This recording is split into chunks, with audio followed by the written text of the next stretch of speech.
Depuis plusieurs années, nous cherchons à trouver l'origine de notre présence dans l'univers. La solution se trouve peut-être derrière la photographie de notre univers. Les faits sont que depuis maintenant 1960, nos connaissances nous permettent d'envoyer des télescopes dans l'espace afin d'y récolter des images des planètes, des étoiles, des systèmes et même des galaxies nous entourant.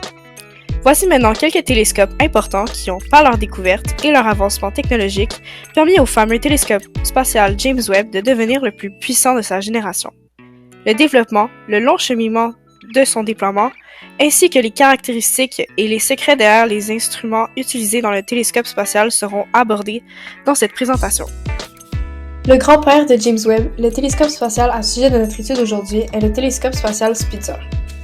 Ce télescope spatial est considéré comme étant le troisième plus grand télescope spatial à infrarouge. Spitzer est lancé avec succès par le Delta II et placé en orbite héliocentrique parallèle à celle de la Terre. Cette orbite lui permet d'atteindre une température de 34 Kelvin, ce qui est idéal pour les instruments d'observation à bord, et lui permet d'observer une plus grande partie du ciel, n'ayant pas la Terre comme obstacle imposant. Ces yeux infrarouges nous ont permis de découvrir entre autres le processus de formation de planètes, l'observation de naines brunes, les variations de température sur les exoplanètes chaudes et plus encore. Après le règne de Spitzer, son successeur, Herschel, un deuxième télescope spatial utilisant la technologie de l'infrarouge. Pourquoi parler de Herschel sachant qu'il n'est pas le seul télescope à infrarouge? Parce qu'il était le premier télescope spatial possédant des miroirs de 3,5 mètres de longueur, donc les plus grands miroirs jusqu'à James Webb. En résumé, en combinant les deux technologies d'observation, donc à infrarouge et les ondes submillimétriques, Herschel a pu nous donner des images de grande qualité et nous a permis d'observer à travers des nuages de gaz de nouvelles formations d'étoiles et planètes. Pour finir, voici Hubble, un télescope spatial à lumière visible, encore en fonction à date d'aujourd'hui, aussi créé et lancé dans l'espace par la NASA en 1990. Les observations du James Webb sont constamment comparées à celles du Hubble car James Webb est capable d'aller toujours plus loin ou plus précisément que les observations de son adversaire. Effectivement, James Webb peut voir à travers les nuages de poussière, il peut observer les formations de nébuleuses, puis il peut voir plus loin dans le temps, donc des objets situés encore plus loin. Bref, les deux continueront de travailler ensemble pour constamment repousser les limites. Étant la merveille scientifique qu'il est, le télescope spatial James Webb a nécessité des années de recherche et de développement. Le projet est lancé en 1996 et ne porte pas le nom de James Webb, mais plutôt le Next Generation Space Telescope. La première question à se poser est où veut-on mettre le télescope? Le point de Lagrange L2 est choisi puisqu'avec le télescope au bon endroit, il sera plus facile de le maintenir en orbite. Cet endroit permettra aussi une observation du ciel en permanence puisqu'avec l'utilisation d'un écran solaire, le côté avec les instruments d'observation sera dans le noir en tout temps. Le lancement de James Webb nécessite une fusée très puissante. La fusée choisie est la fusée Ariane 5 de l'Agence spatiale européenne. Ce lancement est initialement prévu en 2018, mais à la suite de problèmes techniques et d'une pandémie mondiale, le James Webb quitte la Terre le 25 décembre 2021, 25 ans après le début de son développement. Lors de ces années, 8,8 milliards de dollars américains ont été dépensés et environ 900 millions de dollars sont prévus pour soutenir 5 ans d'opération. Le coût total s'élève à près de 10 milliards de dollars. L'assemblage commence en 2015 alors qu'ils assemblent les 18 segments hexagonaux pour former le miroir principal ainsi que le module de sciences intégrées ou ISIM. Ces deux modules sont mis ensemble en 2018. Aussi en 2015, le module de propulsion est terminé et est jumelé à l'écran solaire et au panneau de la fusée. En 2020, les deux demi du satellite sont mis ensemble pour former l'observatoire complet. L'année suivante, en 2021, James Webb est installé sur la fusée Ariane 5, prêt pour le lancement.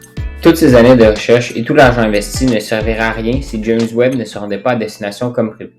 De plus, à cause de son orbite très éloignée, aucune mission de sauvetage n'est possible sur James Webb, contrairement à Hubble. Cette contrainte fait en sorte que lorsqu'il se déploie, tout doit fonctionner parfaitement. Si ce n'était pas déjà assez compliqué, l'écran solaire, les miroirs primaires et secondaires, ainsi que plusieurs autres composantes du satellite devront être pliées lors du lancement et dépliées une fois dans l'espace en route vers le point L2. La séquence entre son lancement le 25 décembre 2021 et le début de ses opérations scientifiques va comme suit. James Webb a été lancé à partir de la Guyane française à bord de la Ariane 5, fournira environ 26 minutes de propulsion au télescope. Suite à cela, les deux se sont séparés et à peine quelques minutes plus tard, des panneaux solaires ont commencé à se déployer. Cette étape a permis à James Webb de produire de l'électricité à partir de l'énergie solaire. Une fois fait, un moteur à bord a effectué une correction de la trajectoire de vol pour se rendre au point L2. Toujours dans la première semaine après le lancement, une deuxième manœuvre de correction de la trajectoire a été effectuée, suivie du début du déploiement de l'écran solaire. Plusieurs sous-étapes ont lieu et au final, les différentes couches de l'écran solaire sont mises en tension 7 jours après le lancement. Lors de la semaine qui suit, le miroir secondaire a été déployé en dépliant le trépied qui le lie au télescope. Ensuite, les deux sections externes du miroir primaire ont pivoté pour les mettre en position afin de former le grand miroir final. Lors des semaines qui suivent, les parties du télescope devant être à une température très froide pour fonctionner se sont tranquillement refroidies derrière l'écran solaire. Cette étape ne nécessite aucun mouvement, mais il est extrêmement importante puisque les matériaux des composantes se contractent en refroidissant et l'eau emprisonnée à l'intérieur doit être capable de sortir sous forme de gaz plutôt que gelée dans le télescope. En même temps, le télescope a effectué une propulsion afin d'entrer dans l'orbite optimale autour du point L2. Suite à cela, des tests sont effectués afin de s'assurer que tout bouge comme prévu dans le télescope. Finalement, du 2e au 6e mois après le lancement de la mission, James Webb a calibré ses instruments d'observation, puis, lorsque tout était calibré, James Webb a commencé à observer le ciel sérieusement. Le télescope James Webb est une merveille du monde scientifique de par ses multiples avancées technologiques.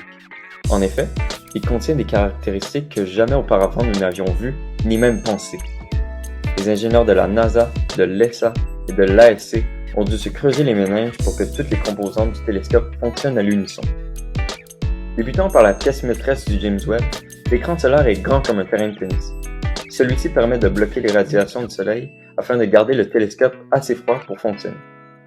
Sa confection n'a pas été simple, considérant que l'écran est composé de 4 fines couches de 0,05 mm pour la première et de 0,025 mm pour les 3 autres, d'un matériau appelé le Kapton, qui est surprenamment transparent, mais qui peut être facilement codable entre d'autres matériaux afin de refléter les ondes lumineuses du soleil.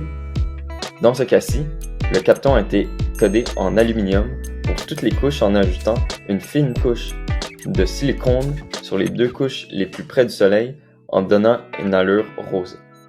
De plus, les angles entre les couches permettent à la radiation thermique de se disperser vers l'extérieur du télescope, gardant ainsi une température raisonnablement froide. La température frôle le point du zéro absolu dans l'univers. Devant garder une température de 40 Kelvin, soit moins 233,15 degrés Celsius, le côté obscur du télescope contient tous les instruments nécessaires pour capter les magnifiques images de l'univers. Un de ceux-ci, l'instrument de détection de l'infrarouge moyen, doit pouvoir fonctionner à la modique température de 7 Kelvin, soit moins 266,15 degrés Celsius. Cet instrument permet la captation de la lumière qui ensuite transmet ces données en images. En outre, le moindre mouvement dans le télescope peut créer de la chaleur, perturbant ainsi l'état cryogénique nécessaire au bon fonctionnement des instruments. Ainsi, les ingénieurs de la NASA ont dû élaborer un système qui élimine au maximum ces perturbations. Donc, le refroidisseur cryogénique est à part. Celui-ci crée des ondes sonores qui viennent annuler celles formées par le mouvement, limitant de cette manière la chaleur dissipée par l'agitation des atomes. Une autre partie du télescope qui sert à capter la lumière est, bien sûr, le miroir doré, qui est maintenant devenu un emblème du monde aérospatial. D'un diamètre de 6,5 mètres, le miroir est de fait de bérium, un matériau qui est plus léger que l'acier et qui se déforme moins facilement face à la chaleur, ce qui facilite le tout pour le lancement. Par contre, le bérium reflète à peine la lumière. Donc pourquoi le choisir pour un miroir? Parce que les ingénieurs de la NASA ont plus d'un tour dans le sac et vont coder une fine couche d'or afin de pouvoir refléter non seulement la lumière visible, mais aussi l'infrarouge, dont l'or réfléchit très bien. De plus, le miroir est composé de 18 hexagones, car cette forme est la plus efficace pour capter le maximum de lumière et pour pouvoir s'assembler lors du voyage vers L2. Considérant l'immense distance où se situera le James Webb, les astronautes ne peuvent plus ajuster les miroirs comme ils le faisaient sur robot. Par conséquent, les miroirs sont tous ajustables électroniquement, pressés au 10 millième d'un cheveu, afin d'avoir le meilleur focus possible. Malgré sa grande taille, le miroir ne capte qu'un seul photon par seconde. Pour la comparaison, lorsque nous regardons les étoiles dans la nuit, notre œil capte près d'1 million de photons par seconde. Il faut donc maximiser la quantité de lumière qui entre dans le télescope avec l'angle des miroirs. De plus, comme il est protégé par l'écran solaire, le miroir doit pouvoir être fonctionnel à des températures cryogéniques de moins 220 degrés Celsius. En conclusion, il est possible d'affirmer que les anciens télescopes spatiaux du passé ont permis au James Webb de devenir celui qu'il est aujourd'hui. De plus, son processus de fabrication, de mise en place jusqu'au point de Lagrange 2, ainsi que l'ingénierie derrière sa confection furent tous un défi pour la NASA.